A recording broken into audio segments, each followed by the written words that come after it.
আসসালামু আলাইকুম। কোয়েল পাখি সম্পর্কে নানান ধরনের প্রশ্ন আমাদের কাছে আসে। কিভাবে আমরা কোয়েল পাখি বড় করি, কিভাবে ব্রুডিং করি, কিভাবে বাচ্চা থেকে নিয়ে শুরু করে একেবারে ডিম পাড়া পর্যন্ত এগুলিকে আমরা লালন পালন করি। এই বিষয়গুলি নিয়ে অনেক প্রশ্ন আপনাদের থাকে। আজকের এই ভিডিওতে তার সম্পূর্ণটা আমি বলে দেওয়ার চেষ্টা করব, যতটুকু সম্ভব হবে ইনশাআল্লাহ। একটা আলাদা ভিডিও তৈরি করে এই বিষয়গুলি আপনাদেরকে আমরা জানিয়ে দিচ্ছি এই কারণে, কারণ আপনারা যখন আমাদেরকে ফোন দেন বা আমাদের কাছে এই বিষয়গুলি জানতে চান, তখন অল্প সময়ের মধ্যে এত কিছু আপনাদেরকে বোঝানোটা আমাদের পক্ষে সম্ভব হয় না। তো যাই হোক, আলহামদুলিল্লাহ আমরা আজকে শুরু করব একেবারে ছোট বাচ্চা থেকে, অর্থাৎ একদিনের বাচ্চা যেটা ফুটে বের হয়েছে মেশিন থেকে, সেটা দিয়ে শুরু করব এবং সেইটার 10 দিন পর্যন্ত যে ব্রুডিং সিস্টেমটা রয়েছে সেটা সম্পর্কে আমরা আগে জানানোর চেষ্টা করব।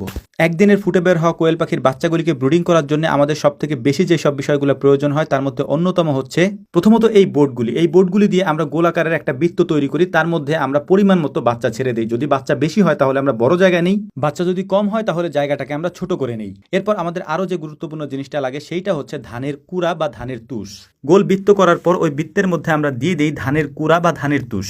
ধানের তুষের উপরে দেওয়া হয় নরম কাপড়। এই নরম কাপড়ের জায়গায় অনেকেই পেপার ব্যবহার করেন, তবে আমরা পেপার ব্যবহার করি না। আমরা নরমটা দেওয়ার চেষ্টা করি যাতে করে ওরা খুব সুন্দরভাবে এটার উপর দাঁড়াতে পারে বা হাঁটতে পারে। এই কাজগুলি কমপ্লিট হওয়ার পর আমরা একটা ব্রুডার এনে ব্রুডারটাকে এখানে সেট করে দিই। এই ব্রুডারটার নিচে 4টা বাল্ব দেওয়া আছে, অর্থাৎ 100 পাওয়ারের 4টা বাল্ব দেওয়া আছে। যেহেতু জায়গাটা ছোট তাই আমরা এভাবেই করছি। ব্রুডিং এর জায়গাটা সুন্দর করে তৈরি করার পর আমরা এই লাইটগুলিকে আধা ঘন্টার মতো জ্বালিয়ে রাখি, যাতে তাপমাত্রাটা 32-33 ডিগ্রি পর্যন্ত উঠে যায়। এই আধা ঘন্টার মধ্যেই আমরা বাকি কাজগুলি সেরে নিই, অর্থাৎ ওদেরকে পানির যে পাত্রগুলি আমরা দেই সেই পাত্রগুলিকে সুন্দর করে ধুয়ে পরিষ্কার করে ওষুধটাকে মিশিয়ে আমরা তৈরি করে রাখি আগে থেকেই। ভিডিওর এই পর্যায়ে সবথেকে গুরুত্বপূর্ণ অংশটি আমরা আপনাদেরকে দেখানোর চেষ্টা করব, সেটা হচ্ছে কি কি ওষুধ আমরা ব্যবহার করি এই 10 দিনে, সেটা আমরা আজকেই বলে দেবো ইনশাআল্লাহ। গুরুত্বপূর্ণ একটা কথা আপনাদেরকে বলে নিই, আমরা এখন যা যা ব্যবহার করছি, অর্থাৎ যে ওষুধ ব্যবহার করছি এর পাশাপাশি যেভাবে ব্রুডিং করছি, এটা সম্পূর্ণ আমাদের নিজস্ব পদ্ধতি।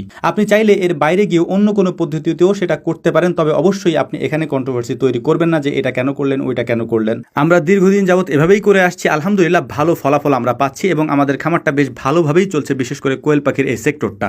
অতএব আপনার কাছে যদি মনে হয় যে আপনি এটা করবেন তাহলে করতে পারেন, আর যদি মনে হয় যে না এই পদ্ধতিতে আমি করবো না, আমি অন্য কোনো পদ্ধতিতে করবো, আলহামদুলিল্লাহ আপনি সেটাও করতে পারেন। প্রথম 12 ঘন্টা একদিন বয়সী কোয়েল পাখির বাচ্চাগুলিকে আমরা দেই গ্লুকোলাইট এবং এর সাথে দেই লাইসোভেট লিটারে 1 গ্রাম করে। এর পরের 12 ঘন্টায় দেওয়া হয় লিটারে 1 গ্রাম করে ডক্সিএভেট। এভাবে চলে 3 দিন। চতুর্থ দিন থেকে আমরা দেই হচ্ছে রেনাডাব্লিউএস, যেটা মাল্টিভিটামিন, এটা লিটারে 1 গ্রাম করে 12 ঘন্টা দেই এবং বাকি 12 ঘন্টা আমরা সাদা পানি দেই। 3 থেকে 6 দিন পর্যন্ত এটা চলতে থাকে। সপ্তম দিন থেকে আমরা দেই হচ্ছে থায়াবিন 12 ঘন্টা লিটারে 1 গ্রাম করে। এর পাশাপাশি বাকি 12 ঘন্টা আমরা দিয়ে থাকি জিঙ্ক, এটাও লিটারে 1 গ্রাম করে আলহামদুলিল্লাহ আমরা দিয়ে থাকি। এভাবেই আমরা 10 দিনের একটা কোর্স শেষ করি ব্রুডিং এর। এই 10 দিন ব্রুডিং শেষ করার পর 10 দিন থেকে নিয়ে 35 দিন পর্যন্ত আমরা আর কোনো ওষুধ দেই না। 35 দিন যখন বয়স হয় তখন আমরা 3 দিন পর্যন্ত আমরা ভিটামিন AD3টা ওদেরকে খাওয়াই, অর্থাৎ 35 থেকে 38 দিন পর্যন্ত ওদেরকে ভিটামিন AD3টা খাওয়ানো হয়। অনেকেই